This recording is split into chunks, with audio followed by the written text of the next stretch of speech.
Warrior Cats fanfiction. Snatched. The story of Snowkit. Prologue.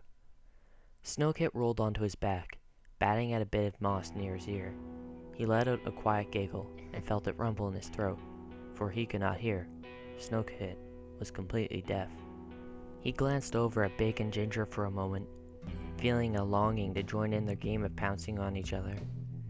Big was a large, dark tabby with amber eyes. He was gruff and impatient with Snowkit because Snowkit could not hear anyone. Ginger, on the other paw, was very nice and gentle with him, since he was a bit of an outcast in the nursery. All of the queens and kits knew Snowkit was deaf, but they had sworn silence to Speckletail, out of respect for her. Snowkit knew he was deaf. The other cats did not think he knew, but he did. He could feel the rumble in his own throat when he spoke. He could feel the rumble of other cats speaking, if he put his tail to the throat and felt the vibrations. He had known even when he was little that the cats didn't open their mouths simply to breathe. Body language had always accompanied their words, and so he had always known he was missing something. It wasn't until he tried copying his mother's gentle rumbles when he realized something was different. She had been trying to get him to say something. Hello, he believed, and he had tried many times, unable to get the voice rumbles exactly right. He could see from the sadness on his mother's face that he had done something wrong, and he had felt ashamed of himself for it. How could he disappoint his mother, who played with them all the time? Sometimes she pricked him with her claws when they played, but Snowkit was certain it was by accident. Big and Ginger were not the other kits' true names. He knew that. His mother had tried teaching him their names, mouthing the words very carefully while he felt her throat rumbles. They were Brawny Kit and Tamble Kit, or something like that. He got mixed up sometimes. Snowkit rolled onto his stomach, nibbling slightly on the dry moss, watching the other cats curiously.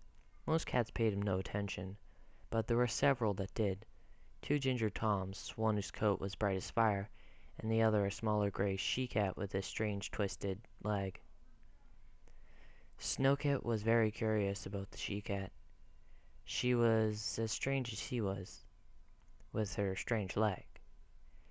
She was the medicine cat, Snowkit knew, and when he was young and sick he had gone to her and the other big gray cat with the yellowish eyes who wasn't there anymore to get better. She had been very gentle with him, and kind. Snowkit smiled. He wanted to be as nice as she was someday. Then, out of the corner of his eye, he saw quick, frantic motion. The golden female was herding Big and Ginger back to the nursery, glancing up at the sky nervously. Snowkit rose to his paws, feeling confused. Why were they running? Suddenly, sharp claws dug into his back, and Snowkit let out a shriek of pain that he could not hear. His mother lunged forward, and she grabbed whatever had him. For a moment he was stuck, being pulled both ways, until finally his mother fell to the ground, her mouth still open, in a terrible cry. Snowkit let out another cry of pain as he was suddenly jerked away, as the monster gripping him began rising into the sky. Snowkit wailed for his mother, but the camp was growing smaller and smaller, until the burned trees obscured it. He could barely see one of the ginger toms that was always watching him running down below, as if trying to keep up. But soon the flying creature was out of the warrior's sight. Snowkit was lost to ThunderClan. Forever. Snowkit struggled, but it did no good, and claws only dug deeper into his back. A blood trickled through his white fur, and he whimpered with pain. Finally, he turned his head up just enough to see the red-brown feathers, a cruel yellow beak and dark eyes.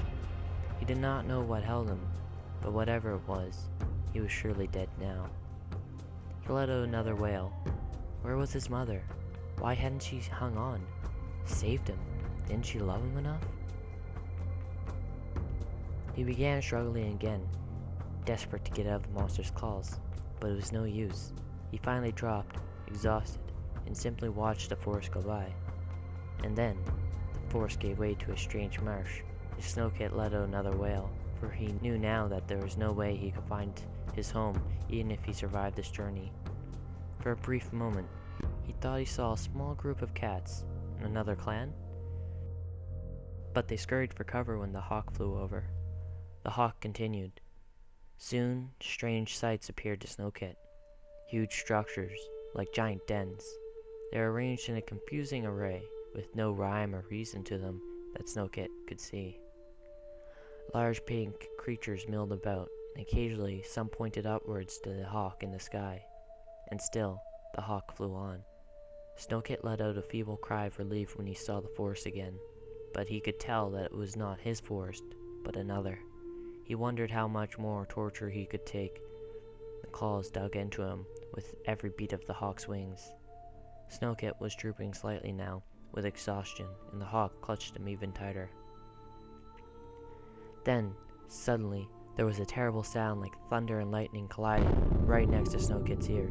He could not hear it, but he could feel a whoosh of wind as something streaked past him. He let out a yelp, and the hawk let out a cry of pain. Whatever had just happened had hit home. Hot blood fell on Snowkit's head, but it was not his own. One of the wings was bleeding heavily. There was a hole in it, as if something large and round had gone straight through it. Then another, and the hawk dropped like a stone, heading straight for a large oak tree. Snowkit closed his eyes, but he was not afraid. If he hit a branch and died, it would have to be better than this.